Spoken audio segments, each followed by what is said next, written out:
Fala galera, aqui é Caio Ribeiro do BRFF, um site conhecido por vocês aí bastante no Twitter. A gente sempre foi acionado, o público sempre veio a nós com uma proposta de criarmos um podcast e hoje eu acho que a gente tomou coragem e começou esse projeto aí que é bem audacioso, depende muito de nossa interação semanal, né? Mas eu acho que vai ser uma ferramenta importante para todo mundo utilizar, para a gente discutir um pouco o que é que foi a semana, como foi a semana, qual é a nossa impressão para a semana seguinte. A gente vai falar aqui um pouco de cada coisa e eventualmente trazer alguma dúvida de vocês, coisas que a gente achar interessante, né? Esse é o nosso podcast de estreia. Estou aqui acompanhado no momento do Rui Santos e a gente vai tentar desenvolver um pouquinho com vocês esse projeto que eu acho que vai ser muito bacana. Eu queria começar falando um pouquinho do projeto da gente, dos projetos que a gente está criando, que vocês estão vendo aí, quem está acompanhando no Twitter consegue ver. O primeiro é a Liga BFB, a Brasil Fantasy Bowl, e estamos com os maiores sites do Brasil que falam de NFL, a gente está divulgando bastante, a gente criou um bolão, quem quiser participar, a inscrição está lá no Twitter. Até o início da temporada a gente está aceitando aí quem quer entrar para poder participar e acompanhar a liga. A gente já tem um podcast de gravação do draft, se vocês acompanharem aí, o Usa na Rede já gravou nosso draft,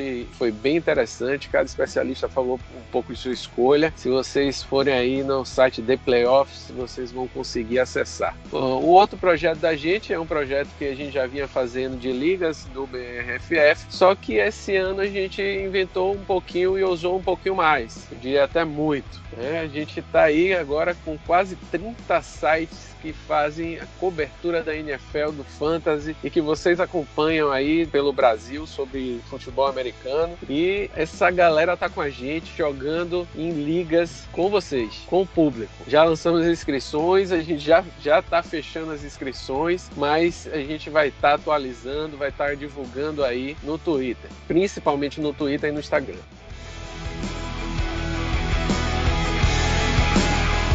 Então eu estou aqui com meu amigo Rui Santos, conhecem aí bastante do Twitter do BRFF Bowl, e eu queria que você se apresentasse, Rui. Fala aí com a galera. Fala galera, bom dia, boa tarde, boa noite. Um abraço a todos vocês. Muito obrigado pela audiência desde já. Eu sou Rui Santos, como o Caio já falou. Eu escrevo lá pro Brasil Fantasy Football. Eu participo no Twitter, interajo com vocês o tempo todo, o ano inteiro. E minhas expectativas são as melhores possíveis para essa temporada. E a gente tem muita coisa para discutir, entre lesões, suspensões e até aposentadorias inesperadas, como a gente viu essa semana aí, como o caso do Andrew Luck, que a gente vai discutir mais para frente. Essa temporada promete muito, e muito para a gente, por esses projetos que a gente começou, que a gente expandiu e que tem tudo para dar certo, e já está dando certo, com a participação do site, dos blogs e de vocês que são público, que motivam o nosso trabalho e que fazem muito do que a gente acredita aí no Fantasy Football. Beleza, Rui. Bom, pessoal, a gente vai falar aqui um pouquinho para começar, né? A gente está vendo que todo mundo está aí no seu início de draft, semana de draft mais pesada é essa, todo mundo deve ter draft ou durante a semana ou no próximo fim de semana. Quem não fez draft no último fim de semana, quero anunciar que nós vamos lançar a atualização dos rankings do BRFF, então fiquem ligados que aí até o meio da semana a gente deve estar soltando aí uma nova atualização dos rankings. A gente tem muita coisa de diferente, né? Até o Zeke já desceu aí no ranking, então fiquem de olho que a gente vai atualizar os rankings do BRFF. E vai falar bastante de polêmica, né? Que sempre vai ter polêmica e não foi diferente esse ano. Tá cheio de polêmica aí. Esse primeiro round do draft desse ano tá dando o que falar. E eu queria que Rui, fala um pouquinho aí o que é que você acha. Qual é a sua impressão aí desse primeiro round do draft, meu amigo? Cara, em primeiro lugar, a gente viu a queda de dois caras que provavelmente estariam na primeira rodada, por conta das incertezas contratuais que os dois geraram, sendo o Ezekiel Elliott aguardando um contrato do Dallas Cowboys, o que é provável que saia, segundo alguns especialistas, mas nada certo ainda, e o caso do Melvin Gordon, que também está esperando um contrato. São dois running backs de 2015, no caso do Melvin Gordon, e 16 do Ezekiel Elliott, que estão aí ou exercendo o 5º ano de contrato, de primeiro round, que é o caso do Melvin Gordon, ou chegando no na quarta temporada, caso do Ezekiel Elliott, e que não quer esperar pelo quinto ano para fazer as negociações. Então esses caras estão descendo para a segunda ou até terceira rodada, caso do Melvin Gordon, como eu já vi em alguns drafts que eu estou participando, e o pessoal está investindo em outros nomes. Running backs como Nick Chubb, por exemplo, já está subindo para a primeira rodada, mas o remédio, no caso do Ezekiel Elliott, tem sido o trio que tem se mantido nas 3 primeiras escolhas, na maioria das ligas por aí, que são o Saquon Barkley, que tem saído como número 1 geral, independente de se o Zeke tivesse com a situação contratual resolvida ou não. O segundo posto se divide entre o Christian McCaffrey, running back do Carolina Panthers, e o Alvin Kamara, running back do New Orleans Saints, que são caras que vêm muitos alvos e por isso vão ser bastante procurados. Outros nomes da posição de running back vão incluir o Le'Veon Bell, David Johnson e o Nick Chubb, que eu falei agora há pouco. E também a presença de alguns wide receivers muito famosos, muito acionados, que são o Davante Adams, o DeAndre Hopkins e o Julio Jones. Esses caras recebem muitos alvos todos os jogos e estão figurando no primeiro round, tá? Principalmente nas ligas de 12 times. E o segundo round é aquela mistura com vários nomes que vão oscilando aí por conta dessas situações contratuais do Zeke e do Melvin Gordon. Beleza, Rui. Mas vem cá, me diga uma coisa, se você estivesse ali com a quarta escolha do draft, o que é que você faria? Zeke tá sobrando, quicando ali na sua frente hoje, o que é que você faria aí? Olha, é uma pergunta bem difícil, cara. Como o Zeke está aí no quarto para o quinto ano, a gente não sabe muito bem o que vai acontecer, porque ele não manifestou, assim como o Melvin Gordon, a intenção de permanecer com o time. Ele parece que está batendo o pé mais firme em cima da situação para conseguir esse contrato. Eu, com a quarta escolha, já não teria mais os principais running backs de 3 descidas, né? Aí você tem outras opções para você arriscar. Eu não arriscaria o Le'Veon Bell. O David Johnson também é uma situação difícil, embora ele receba muitos alvos. Um cara que participa do jogo aéreo. Eu provavelmente iria para um wide receiver, para conseguir garantir aquele cara que a gente chama de stud. Aquele cara que você vai ter muitos toques na bola todo jogo. Se não um running back de 3 descidas, 20, 25 carregadas, um wide receiver que vai ter mais do que 8 alvos, algo entre 10 e 20, a depender da partida. Julio Jones tem potencial para 15 a 20 recepções por jogo. E se tratando de ligas PPR, isso é fundamental. O Davante Adams é o alvo principal do Aaron Rodgers, seria um candidato. E o DeAndre Hopkins nem se fala. Ele vai ser muito acionado pelo Deshaun Watson, até pela perda do running back titular, que é o Lamar Miller. E eles mandaram embora o D'Onta Foreman, que também veio a se machucar e perder a temporada, sendo que ele jogaria pelo Indianapolis Colts. Eu partiria para o trio de wide receivers, Davante Adams, Julio Jones e DeAndre Hopkins. Beleza. Mudando aí um pouquinho a tática de pegar o running back, que eu sei que você gosta muito, né? Exatamente. Pronto. Eu concordo com você, viu, Rui? Eu acho que a questão da incerteza, né, principalmente no draft, é você apostar naqueles jogadores que vão lhe dar o melhor retorno. Você colocaria mais alguém nesse grupo de wide receivers que você acha que poderiam lhe dar algum retorno importante agora esse ano? Sem dúvida. Eu já devia ter falado antes, inclusive, né? O Michael Thomas, que é o wide receiver do New Orleans Saints, ele é o alvo de confiança do Drew Brees. Ele veio assumir essa função que o Jimmy Graham fazia muitos anos atrás. É um cara que lhe dá certa consistência ao longo do ano, muitos alvos, então para ligas PPR isso é fundamental. E em ligas standard ele vai ter os seus avanços em muitas jardas também, porque os outros alvos do time costumam receber os passes de forma muito esparsa. Michael Thomas é a primeira rodada, sem dúvida nenhuma. Beleza, Ruizão. Vem cá, Ruizão, galera, porque na intimidade eu só chamo ele de Ruizão. Então vocês vão ouvir muito eu chamar o Rui Santos aqui de Ruizão e é só continuar. Pode chamar ele de Ruizão também no Twitter, viu? As minhas menos um pouquinho, porque a namorada dele é um pouco ciumenta, mas tô brincando, nem sei se é a minha ciumenta, mas... Mas vem cá, Rui, você acha que Zeke não volta mesmo? Você acha mesmo que ele não vai jogar essa temporada? Eu tô achando que tá um pouquinho de rumor em cima disso tudo. Já estão falando de negociação, mesmo ele reclamando. Você não acha que ele vai jogar aí essa semana se resolve isso, não? Olha, cara, a gente já viu outras situações em que os jogadores fizeram greve, mas retornaram. O Zeke é um projeto de primeira rodada do Dallas Cowboys lá em 2016 e é um cara que não quer perder valor. Em algum momento ele tem que retornar. O Le'Veon Bell, ele tentou ser um cara muito bem pago, acabou sendo o virando o running back mais bem pago. Na verdade, o segundo, né, porque ele ficou atrás do Todd Gurley. E acabou indo para um time onde ele vai ter maiores dificuldades. Então, voltando ao Zeke, ele está num time que tem uma linha ofensiva que vai mostrar essa boa produção dele o tempo todo. A linha ofensiva de Dallas, ela garante essa produtividade dos seus running backs. Ainda assim, o talento é importante. Senão, o Dallas Cowboys não teria dispensado o Alfred Morris, teria confiado mais no Rod Smith, que não produziu algo tão fantástico. É claro que a gente teve baixas ao longo da temporada na linha ofensiva de Dallas, mas ainda assim, Dallas sabe que precisa desse cara talentoso e deve pagar esse dinheiro para o Zeke. Senão, o que ele deseja, algo no meio termo, que agrade tanto a um lado quanto ao outro. O que Zeke não pode é deixar de jogar e, com isso, deixar de mostrar o seu talento, sem contar que parte do seu sucesso é devido a essa linha ofensiva de Dallas. É o conjunto da obra, né? O running back talentoso, que consegue jogar 3 descidas, consegue receber passes, consegue carregar a bola mais de 20 vezes por jogo e produzir mais de 100 jardas de scrimmage por jogo, que é uma estatística de poucos caras que a gente vê na liga, e o Zeke é um deles. É um produto do talento do Zeke, tanto quanto do sucesso da linha ofensiva. Então, eu imagino que em algum ponto dessa temporada, se não desde a semana 1, em algum ponto ele volte. Se ele voltar, a gente perde um pouco do seu valor, assim como caras como o Kareem Hunt, que vai passar 8 semanas sem jogar devido a uma suspensão. O caso do Zeke não deve chegar a tanto. Acho que ele deve perder no máximo 1, 2 partidas, conseguir esse contrato e seguir a vida dele em diante. Porque não existe outro lugar que o Zeke vá nessa temporada, e para um cara como ele, ficar de fora significa perder um pouco da manchete para exibir o seu talento. Beleza, e o que é que você acha do Melvin Gordon? Você pegaria o Melvin Gordon aí agora em que rodada?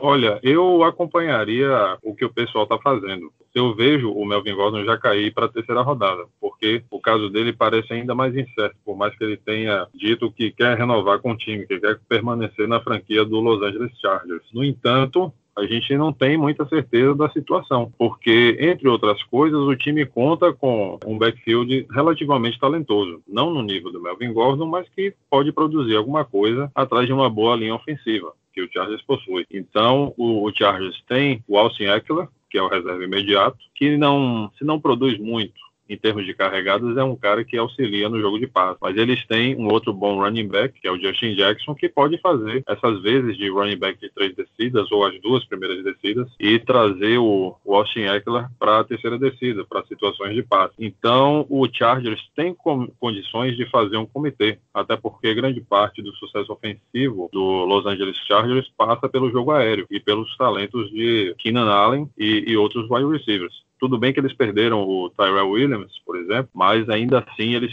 têm a volta do Hunter Henry, o tight end, que se tiver saudável vai contribuir muito para a franquia, né? Então eu diria que o Chargers está um pouco mais confortável em termos de talento no backfield do que o Dallas.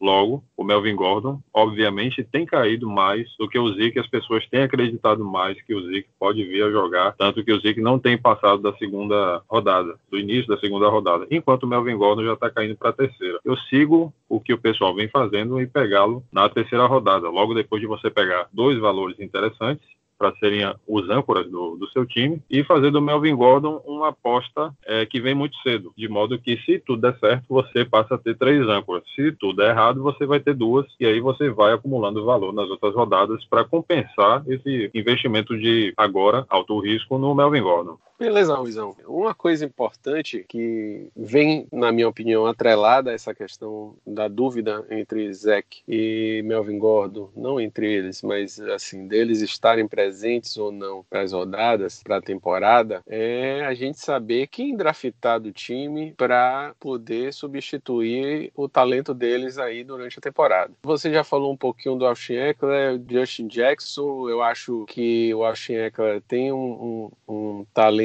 importante na posição de recebedor, mas não vejo de forma completa a questão dele assumir um teto, não que ele não tem, que a gente já sabe, mas assim, assumir de forma a preencher realmente a ausência do Melvin Gordon. Eu acho que o Justin Jackson é um jogador muito bom, eu vejo ele com potencial melhor até do que o Austin Ekeler, ele está indo lá embaixo, então eu até pensaria em pegar ele um pouco mais do que o Austin Ekeler, porque o Austin Ekeler está saindo muito cedo nos drafts que eu já fiz e nos mocks que eu já fiz. Então, eu pensaria no Justin Jackson com melhores olhos nesse aspecto. A outra, no lado do Zach, a gente tem o calouro Tony Pollard, né? Ele foi draftado esse ano e está sendo muito falado como um bom substituto para o Zach. O que é que você acha, Rui? Não vale a pena a gente apostar no Zach e puxar o Tony Pollard para cima, pensando numa boa substituição, e aí você fazer essa ancoragem para poder deixar a sua estratégia amarrada? Você acha que o Tony Pollard pode substituir bem o Zach aí? O Tony Pollard também está sendo chamado de Zeke Who. O Jerry Jones, quando foi perguntado sobre o Ezekiel Elliott, e o Jerry Jones respondeu Zeke quem? Né? E esse passou a ser o apelido do Tony Pollard nessa pré-temporada, né? Gerando essa hype toda em cima do cara. Essa estratégia de handcuff, né, traduzindo algema, ela é muito interessante. É uma coisa que eu faço quando me sobram, por exemplo, os running backs de Tampa Bay. A gente não sabe quem vai ser esse cara que vai ter mais toques ao longo da temporada e, por consequência, mais jardas e touchdowns. Se o Ronald Jones ou o Peyton Barber. São caras que têm valores parecidos, então não parece tanto com o handcuff, mas é aquela coisa, você investe em um, investe no outro, se deixarem você pegar os dois, né, em posições interessantes no draft, de modo que você garanta que você vai ter o cara principal desse backfield. Não deve passar muito desses dois a maioria das oportunidades do backfield de Tampa Bay. Mas voltando ao cenário principal, é uma estratégia muito interessante, porque, como a gente já discutiu antes, é uma linha ofensiva que permite produtividade. E o Tony Pollard foi draftado para aproveitar esse potencial de Dallas e, de certa forma, como um seguro Ezekiel Elliott. Ele foi um de 2 running backs draftados, o outro não me lembro o nome agora, mas o Tony Pollard é quem tem se destacado mais. Então, pensando em aproveitar o potencial do ataque do Dallas Cowboys, que, entre outras coisas, tem mais talentos envolvidos, como o wide receiver Amari Cooper, que chegou na metade do ano passado e produziu muito bem, a chegada do Randall Cobb também, para ser um contrapeso à saída do Cole Beasley, para ser esse recebedor de posse, receber alguns alvos em rotas cruzadas por aí. O retorno do Jason Witten, eu imagino que mais para ensinar os outros tight ends e ser uma opção interessante de bloqueios e melhorar esse jogo de corridas do que para ser um fator no jogo de passe de fato. Então, essa combinação no seu draft de arriscar o Ezekiel Elliott em alguma rodada mais cedo do que o normal, você garantir esse backfield com o Tony Pollard é interessante e eu diria, obrigatória nessa situação de incerteza que a gente vive, de saber se e quando o Zeke vai voltar a jogar. Enquanto isso, você garante o principal carregador do time de Dallas. É uma estratégia muito interessante, sim. Estou falando, Rui, porque eu fiz exatamente isso. Numa de nossas ligas. Né? O Zeke foi descendo, eu estava na posição 8 no primeiro round, ele foi descendo lá nas escolhas, o pessoal não quis apostar na dúvida dele, escolhi o Zeke nessa 8ª posição. Claro que eu não peguei o Pollard na segunda, porque não seria a opção, não é essa a estratégia, mas eu fui monitorizando como é que ele estava chegando. Uma coisa importante, vocês ficarem atentos, o pessoal fica muito naquele ADP de todos os jogadores, né? A gente vê que sai muito jogador que o pessoal não passeia, e aí é uma dica pro pessoal: passeie, você tá precisando de running back, vá para onde tem só running backs, vá wide receiver, vá para onde tem só wide receiver, porque você às vezes está deixando passar um cara de uma posição que você precisa e é muito bom, porque você tá só olhando o ADP principal ali. Mas eu fui monitorizando ele, peguei o Pollard, se eu não me engano, no 8º round. Não vou lembrar agora quais são os jogadores que eu peguei no meio do caminho, mas ficou um time bem interessante. Então, eu fiz essa estratégia de algemar o Pollard ao Zeke. Se o Zeke não jogar, eu acho que o Pollard vai conseguir garantir aí essa posição de running back e essa pontuação dos running backs, que é muito boa, principalmente nas ligas redraft. Rui, algum dilema que você queira colocar ainda pra gente aí você acha importante? Lembre aí algum dilema, porque draft é sempre cheio. Eu gostaria de acrescentar naquela coisa de valores que a gente discutiu agora há pouco, uma coisa que eu tenho parado para pensar. com a aposentadoria do Andrew Luck, a gente não espera que o jogo corrido vá ser a tônica do Indianapolis Colts a partir daqui. Então, o Jacoby Brissett, que é o cara que vai assumir esse comando de ataque no Indianapolis Colts, vai precisar de caras de confiança, mais pessoas ainda de confiança. A gente sabe que os alvos principais Indianapolis Colts são o T.Y. Hilton, o wide receiver principal, o Eric Ebron, que é um cara muito forte em red zone e para receber touchdown, o Jack Doyle, que é um bom bloqueador e por isso ele ainda se mantém relevante lá no time e deve receber alguns alvos, o wide receiver calouro, o Paris Campbell, que deve ver suas oportunidades aqui ou ali ao longo da temporada, e um nome que eu tenho buscado e monitorado nos drafts, nas rodadas mais tardias, que é o Devin Funchess. É um wide receiver experiente, embora não seja um veteranaço como o Larry Fitzgerald, por exemplo, mas é um cara que tinha a confiança do Ken Newton lá em Carolina e provavelmente vai ser uma dessas válvulas de escape do Jacoby Brissett esse ano. É um valor que eu tenho buscado lá na segunda metade do draft para receber mais alvos ao longo das partidas, nas situações em que o jogo corrido não for estabelecido, com o Marlon Mack, com o Nyheim Hines e eventualmente com o Jordan Wilkins. Então essa é uma dica que eu passo para a galera. É um valor que eu tenho buscado e é mais um produto desses dilemas que vem acontecendo na pré-temporada, gerado, nesse caso, pela aposentadoria do Andrew Luck. Mais uma pergunta, então, Rui. Bem lembrado aí do Andrew Luck, uma coisa bem nova. Esses dias aí abalou toda a estrutura, todo mundo que torce pela NFL, assiste a NFL, ficou bem abalado, eu também. Mas você acha que o Jacob Brissett vai conseguir substituir o Andrew Luck à altura? O que é que você acha? Ele é um cara que gosta de correr com a bola também, né? Então, pro fantasy, ele se torna uma peça interessante. O que é que você acha?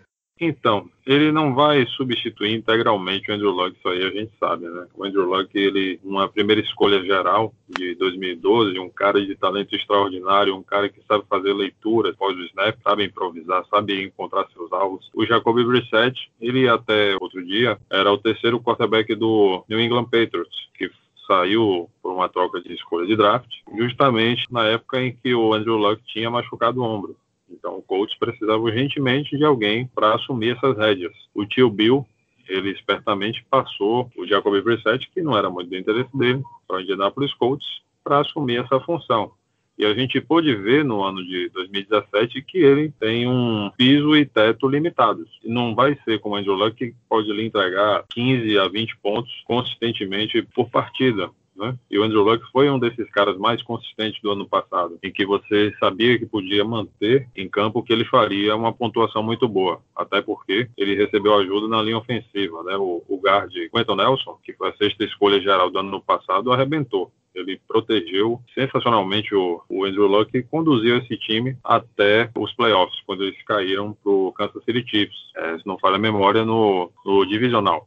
Não me engano. Mas, enfim, o Jacob Brissett não tem esse talento todo, mas tem esse potencial de correr com a bola. Então, ele não é esse cara para você buscar como um dos 12 primeiros quarterbacks. Ele é interessante como uma opção de quarterback reserva, ou segundo quarterback em liga Superflex, ou liga 2QB, obviamente. Então, ele deve ter aquele piso de 8 pontos, como a gente vê eventualmente num dia ruim de um quarterback, e pode ter um teto de 20 pontos se ele conseguir muitas boas descidas com o time e produzir alguns touchdowns com isso. Com relação às corridas, embora ele seja conhecido por saber correr com a bola, ele não é aquele cara que vai ter tantas tentativas e tantas jardas como um Deshaun Watson, como um Baker Mayfield, como um Russell Wilson. Não lembro se eu falei do Lamar Jackson, mas ele está aí no bolo também.